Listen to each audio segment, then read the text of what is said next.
में आ गई तो फिर तो वो हमारा जीना हराम कर देगी और हमें घर से निकाल कर बाहर फेंकेगी। इस उम्र में हम कहाँ भटकेंगे? माँ पापा, आप लोग समझ क्यों नहीं रहे हैं? सोनाक्षी एक बहुत अच्छी लड़की है, वो आप सबका अच्छे से ध्यान रखेगी। और बुआ ने भी तो अपनी बेटी की लव मैरिज की थी, तो मेरी लव मैरिज में क्या प्रॉब्लम है? हाँ, ऐसी लव मैरिज जो साल भर के अंदर ही टूट गई, तलाक लेकर अब घर में बैठी है। एक तरफ जहां अनुज अपने माता पिता को अपनी लव मैरिज के लिए मनाने की कोशिश में लगा हुआ था, तो वहीं दूसरी तरफ पड़ोस में हॉल में ज्योति पंडित जी के पास बैठी थी। देखिए बहन जी, जैसी लड़की ढूंढने को बोला था बिल्कुल वैसी ही लड़की लेकर आया हूँ।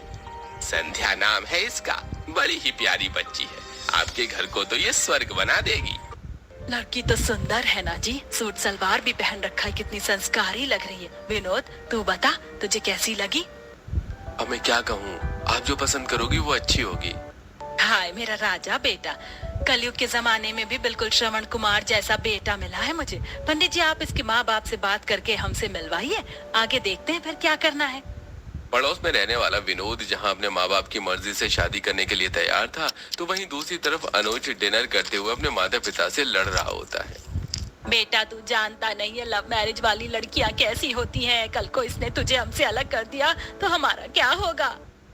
मैंने ठान लिया है, अगर मैं शादी करूंगा तो सोनाक्षी से ही, वरना जिंदगी भर कुंवारा रहूंगा। आप लोग परेशान मत हो, हम भागकर शादी नहीं करेंगे। और वैसे भी अगर आपका एक बेटा कुंवारा रहेगा तो क्या हुआ, दूसरा तो है, उसकी शादी अपनी मर्जी से करवा दीजिएगा। लेकिन अगर मेरी शादी सोनाक्षी से नहीं हुई तो मैं किसी और से भी नहीं करूंगा। इतना कहकर अनुज गुस्से में अपने कमरे में चला जाता है। देख रहे हो जी, अभी तो वो लड़की घर में भी नहीं आई है और उसने कैसे हमारे बेटे को हमसे अलग कर दिया।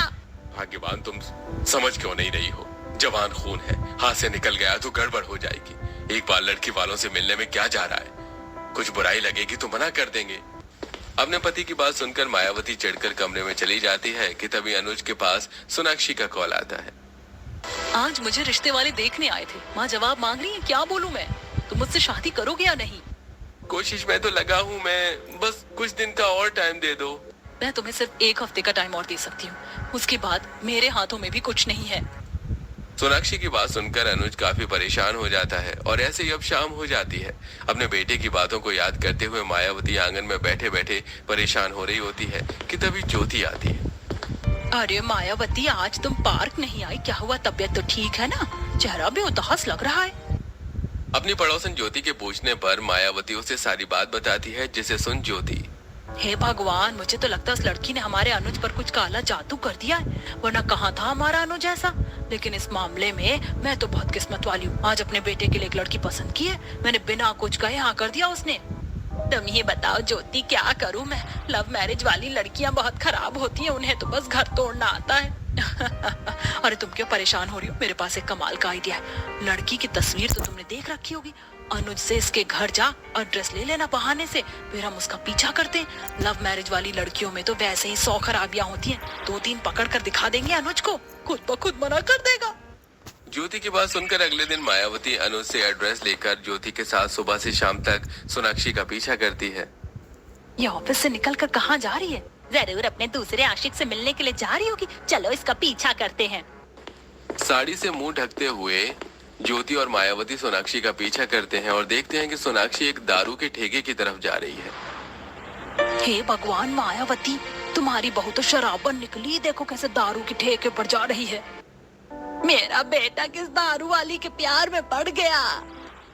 मायावती इतना बोल ही रही होती है कि तभी दारू के ठेके पर जाने के बजाय सोनाक्षी अपना रास्ता बदल लेती है और थोड़ी दूर पर बने मंदिर में जाकर पूजा कर बच्चों में प्रसाद बांटती है, जिसे देख ज्योति, ये तो मंदिर गई है पर हमें लगा ये दारू लेने जा रही है।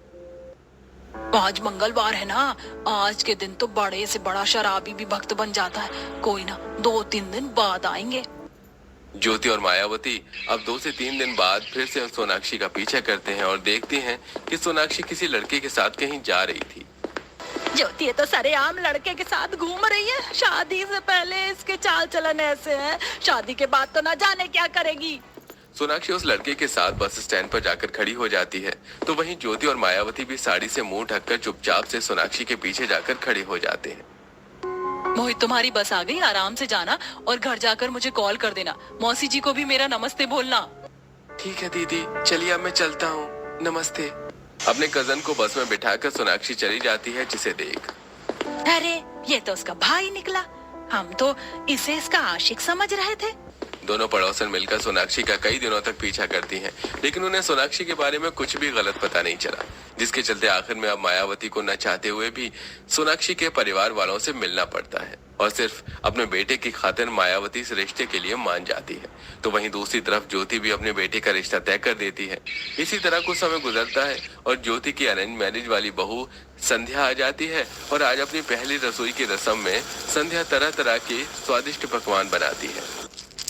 वाह भाभी, आपके हाथों में तो जादू है। क्या खीर बनाई है आपने, मजा आ गया। भाभी अब से खाना बनाने की जिम्मेदारी आपकी, बाकी काम हम चारों संभाल लेंगी। मैं आ गई हूँ ना, अब आप सब सिर्फ आराम करिए और घर की जिम्मेदारी मुझ पर छोड़ दीजिए। किसी की नजर ना लगे मेरी बहू को कितनी प्यारी है, और वो भी क्यों ना अरेंज मैरिज करके जो लाई हूँ। खाना खाने के बाद ज्योति एक बड़ी सी प्लेट में अपनी अरेंज मैरिज वाली बहू का बनाया हुआ खाना अपनी पड़ोसन मायावती के लिए भी ले जाती है। ये देखो मायावती, मेरी बहू ने अपनी पहली रसोई की रस्म में क्या कुछ नहीं बनाया है। बहुत किस्मत वाली हूँ मैं, भगवान ने बेटा भी हीरा दिया और बहू भी। तुम्हारा तो कल्याण हो गया, लेकिन ना जाने मेरा क्या होगा। कुछ दिनों में मेरी लव मैरिज वाली बहू आ रही है, मुझे तो लगता है कि वो हम बुड्ढा बुड्ढी को धक्के मार कर घर से निकाल देगी। मायावती इसी सोच में थी कि कब उसकी लव मैरिज वाली बहू आकर उसे और उसके पति को घर से निकाल देगी, और इसी तरह आखिरकार अब मायावती की भी लव मैरिज वाली बहू आ जाती है। सोनाक्षी भी अपनी पहली रसोई में तरह तरह के पकवान बनाती है, जिसे देख भाभी आपने कितना कुछ बनाया है कितनी बढ़िया खुशबू आ रही है, मन कर रहा है सारा का सारा मैं अकेले खा जाऊं। खुशबू से क्या होता है, खाने में स्वाद भी तो होना चाहिए। पहले चख लो, वरना वही बात हो जाएगी, ऊंची दुकान फीके पकवान। अब जब सब सोनाक्षी के हाथ का खाना खाते हैं तो बहू, तुमने कोई कुकिंग कोर्स किया है क्या? कितना बढ़िया खाना बनाया है। इस बैंगन के भरते के सामने तो शाही पनीर भी फेल है। लव मैरिज वाली ने इतना अच्छा खाना कैसे बना लिया। चलो रोटी सब्जी तो हर कोई बना लेता है, मेन चीज तो हलवा है। बहू खाने से क्या होता है, पहली रसोई में तो हलवा जरूरी होता है, कहीं वो तो खराब नहीं बनाया। मायावती जब सोनाक्षी का बनाया हुआ हलवा चखती है तो वो भी उसे काफी अच्छा लगता है। ये लव मैरिज वाली भी इतना बढ़िया खाना बनाती है, मुझे लगा नहीं था। लेकिन सिर्फ खाने से क्या होता है, खाना तो आजकल हर कोई बना लेता है। मेरा बेटा भी तो खाना बनाता है, ये जरूर एक ना एक दिन मुझे और मेरे बुढ़ऊ को घर से निकाल देगी। मायावती के दिल में यही बात थी कि आज नहीं तो कल उसकी लव मैरिज वाली बहू या उसके बेटे को ले जाएगी, या तो उन दोनों को घर से निकाल देगी। इसी तरह अब कुछ दिन गुजर जाते हैं। भाभी इतने सारे बर्तन पड़े हैं, आपको तो मैं आपकी मदद करवा दूं? नहीं कनिका, मैं कर लूंगी, तुम जाकर पढ़ाई करो। संध्या की बात सुनकर कनिका चली जाती है, तो वहीं संध्या ढेर सारे बर्तनों के ढेर को धोकर खत्म करती है और जैसे ही अपने कमरे में आराम करने के लिए जाती है तो बहू, जरा एक कप चाय बना देगी? हाँ पापा जी, बस अभी लाई। जहाँ एक तरफ अरेंज मैरिज वाली बहू पर बहुत जल्दी ससुराल की सारी जिम्मेदारी आ गई थी, तो वहीं दूसरी तरफ लव मैरिज वाली बहू सुबह जल्दी से उठकर घर की साफ सफाई करती है, नाश्ता बनाती है। इधर सब नाश्ता करते हैं, उधर सोनाक्षी लंच भी बना देती है, फिर कपड़े बर्तन भी धो देती है और नाश्ता करके ऑफिस के लिए तैयार होती है। अभी तो तुम्हें आए हुए ठीक से कुछ दिन भी नहीं हुए और तुम ऑफिस चली। अरे ऐसा भी क्या काम करना, शादी के बाद लड़कियां घर संभालती हुई अच्छी लगती है ना कि बाहर का काम करती। माँ, मैंने आपसे पहले कह दिया था कि सोनाक्षी वर्किंग है और आज के टाइम में तो हस्बैंड और वाइफ दोनों को ही कमाना चाहिए। क्या पता कब फाइनेंशियल प्रॉब्लम आ जाए। लेकिन घर के काम उसका क्या, अब इन बूढ़ी कपकपी हड्डियों के साथ क्या मैं घर का झाड़ू पोछा करूं? हाँ जी, आप बस आराम करिए, मैंने सुबह जल्दी उठकर घर के सारे काम खत्म कर दिए और आपके और पापा जी के लिए भी खाना बना दिया, बस ओवन में गर्म करके खा लीजिएगा। इसने सारा काम खत्म भी कर दिया। जरूर बाहर जाकर मस्ती करनी होगी ना, तभी तो घर का काम किया है इसने। वर्किंग होते हुए सोनाक्षी अपने ऑफिस के काम और घर की जिम्मेदारियों को भली भांति निभा रही थी, तो वहीं दूसरी तरफ चलो घर का सारा काम खत्म हो गया, सबको खाना भी दे दिया, अब थोड़ी देर आराम कर लेती हूँ। संध्या जैसे ही लेटने जाती है कि तभी उसकी सबसे छोटी नंद कनिका उसके कमरे में आती है। भाभी क्या कर रही हो, आप फ्री हो? वो बस आराम करने जा रही थी, कुछ काम था क्या? भाभी आराम तो आप रात में भी कर लेना, मुझे एक प्रोजेक्ट बनाना है, क्या आप उसमें मेरी हेल्प कर दोगी प्लीज? दिन भर का ढेर सारा काम करने के बावजूद भी संध्या अपनी नंद की प्रोजेक्ट बनाने में मदद करती है। शुरुआत में तो संध्या घर की जिम्मेदारियों को अच्छे से निभा रही थी, लेकिन अब धीरे धीरे जब काम का प्रेशर उस पर बढ़ने लगता है तो संध्या काफी चिड़चिड़ी हो जाती है। संध्या, मेरी शर्ट प्रेस कर देना, मैं तब तक नहा कर आता हूँ। क्यों, तुम्हारे हाथ नहीं है क्या प्रेस करने के लिए? पापा जी की चाय बनाऊं या माँ जी के लिए उनके भोग का प्रसाद, तुम्हारी बहनों के लिए नाश्ता भी बनाना है। बहू बनकर आई थी, नौकरानी बना कर रख दिया है। समय बीतने के साथ साथ संध्या का चिड़चिड़ापन भी बढ़ता है। वहीं सोफे पर बैठी मायावती। लो आ गई महारानी, अब कमरे में जाते ही दरवाजा बंद कर लेंगी। माँ जी, कैसा रहा आपका दिन? मैं बस अभी कपड़े बदल कर आई, फिर आपके लिए गर्मा गर्म मसालेदार चाय बनाती हूँ। सोनाक्षी जल्दी से चेंज करके आती है और अपने सास ससुर के लिए चाय बनाती है, तो वहीं दूसरी तरफ रात का खाना भी तैयार कर देती है किचन में। माँ जी, आप कह रही थी ना कि आपके पैरों में दर्द है। मैं बहुत अच्छे डॉक्टर से दवाई लेकर आई हूँ, इसे लगाते ही हफ्ते भर में आपका दर्द ठीक हो जाएगा। और तो और रात के खाने के बाद मैं आपके पैरों की मालिश भी कर दूंगी। खाना खाकर जब जहां सब रात को गहरी नींद में सो रहे थे, तो वहीं सोनाक्षी देर तक अपनी सास के पैरों की मालिश करती है, जिसे देख मायावती भी मन ही मन काफी हैरान होती है। और 1-2 दिन गुजर जाते हैं और किचन में। भाभी, आज आप खाने में क्या बनाओगी? मेरा तो आलू शिमला मिर्च खाने का मन कर रहा है। भाभी, मेरे लिए आप पनीर भुर्जी बनाना, जैसे उस दिन बनाई थी। तुम लोग क्या कभी खुद से खाना नहीं बना सकती? जब से मैं आई हूँ तब से मैं ही खाना बनाने में लगी हूँ। आज खाना तुम लोग बना लो, मेरी तबीयत ठीक नहीं है। संध्या का ऐसा बर्ताव देखकर तारा और अंजलि को काफी अजीब लगता है। तो वहीं अब हर रोज 6 बजे उठने वाली अरेंज मैरिज वाली बहू सुबह के 10-11 बजे तक सोती है। बहू, क्या हो गया है तुझे? इतनी देर तक घर की बहू सोती है क्या? चल उठ और जल्दी से घर के सारे काम खत्म कर। माँ जी, आप अपनी चारों बेटियों को बोल नहीं सकती। पूरा दिन वो तो महारानी की तरह आराम फरमाती हैं। कल को जब शादी करके जाएंगी तब भी क्या वो ऐसे ही करेंगी? उन्हें बोलकर घर के काम करवाइए। अगर मैं 2 दिन काम नहीं करूंगी तो आफत नहीं आ जाएगी। संध्या का ऐसा बर्ताव ज्योति को भी काफी हैरान करता है। तो वहीं ज्योति जब शाम को छत पर आती है तो देखती है कि सोनाक्षी ढेर सारे कपड़े सुखा रही है। सोनाक्षी बहू, आज तो तुम्हारे ऑफिस की छुट्टी थी ना? मुझे तो लगा कि तुम कहीं बाहर घूमने गई होगी। नहीं आंटी जी, वो हफ्ते भर के ढेर सारे कपड़े जमा हो गए थे तो उसे धोने में समय लग गया। और अभी तो खाना भी बनाना है। मैं चलती हूँ, आपसे बाद में बात करूंगी। जहां लव मैरिज वाली बहू छुट्टी के दिन भी आराम करने के बजाय घर के कामों में लगी थी, तो वहीं अब संध्या तो धीरे धीरे घर के कामों से हाथ उठाने लगती है। ऐसे कुछ दिन गुजर जाते हैं और घर पर लेटा अनुज। सोनाक्षी, मैं ठीक हूँ। माँ है मेरा ख्याल रखने के लिए। आज तुम्हारी इम्पोर्टेंट मीटिंग है, तुम ऑफिस के लिए लेट हो रही है, जाओ। आपसे इम्पोर्टेंट मीटिंग नहीं है मेरे लिए। और माँ जी भी कहाँ तक आपका ध्यान रखेंगी? उन्हें भी तो आराम की जरूरत है। मैं सब हैंडल कर लूंगी। यहाँ तेरे ससुर की तबीयत इतनी खराब हो रही है और तुझे शादी में जाने की पड़ी है।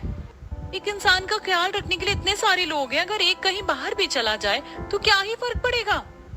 एक तरफ जहां अपनी लव मैरिज वाली बहू की जिम्मेदारी, प्यार और सबका ख्याल रखने का तरीका देख मायावती सोनाक्षी को धीरे धीरे पसंद कर रही थी, तो वहीं संध्या ज्योति की आंखों में खटकने लगी थी। एक बार मना कर दिया ना, समझ नहीं आता। पापा जी, क्या हुआ? क्यों डांट रहे हैं विनीत को?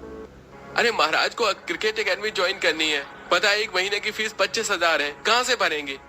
अनुज की बात सुनकर सोनाक्षी अपने कमरे में जाती है और थोड़ी देर बाद बाहर आती है।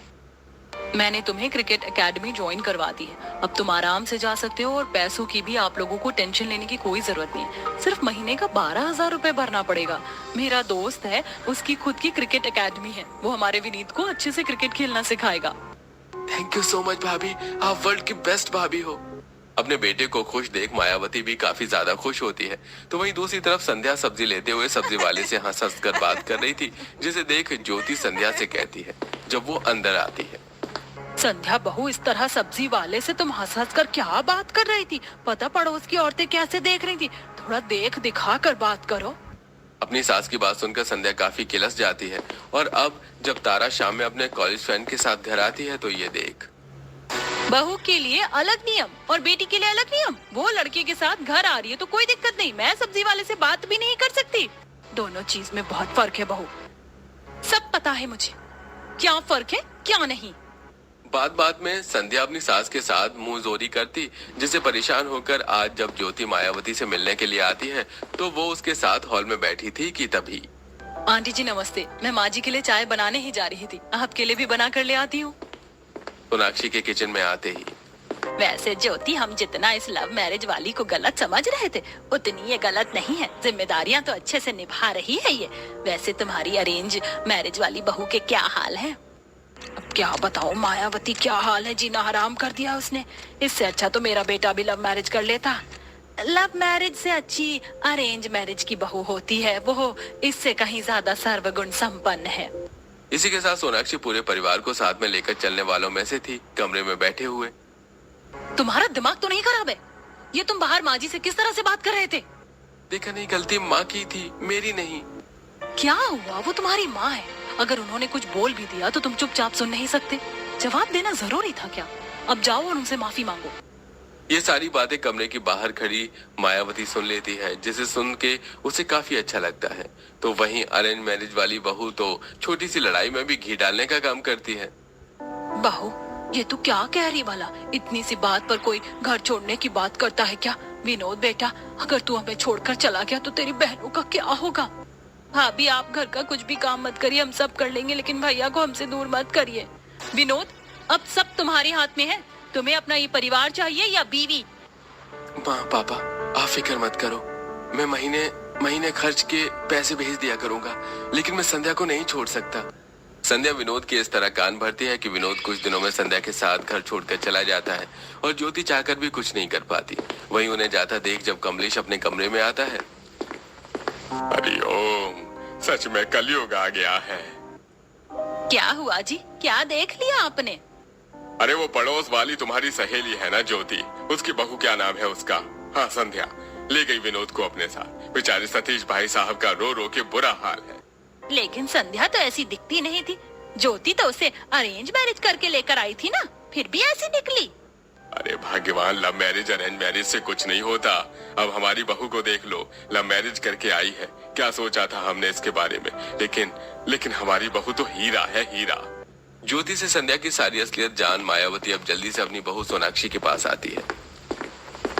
माँ जी, कुछ चाहिए था क्या आपको? अरे आपकी चाय का वक्त हो गया ना, मैं जल्दी से बना कर ले आती हूँ। बहू, मुझे नहीं चाहिए चाय, मुझे तुझसे कुछ बात करनी थी। मैं सोचती थी कि लव मैरिज वाली से अच्छी बीवी होती है अरेंज मैरिज वाली बीवी। लव मैरिज वाली बीवी बेटों को माँ से दूर कर देती है, घर परिवार तोड़ देती है। लेकिन आज मेरी ये सोच पूरी तरह से गलत साबित हो गई। मैंने तुझे बहुत गलत समझा बहू, तू मुझसे गुस्सा तो नहीं है ना? आप सास से पहले मेरी माँ हो, मेरी माँ की बातों का भी भला कोई बेटी बुरा मानती है? ये तो बस लोगों ने अपनी सोच बना रखी है। पर यहाँ बात अरेंज या लव मैरिज की नहीं है, यहाँ गुण और सीख की बात है। मेरे लिए तो मेरा परिवार ही सब कुछ है। और आप चिंता मत करिए, मैं कभी भी अनुज को आप लोगों से दूर नहीं करूंगी। आज पहली बार मायावती सोनाक्षी को दिल से खुश होकर गले लगाती है। इसके साथ जो भी मायावती के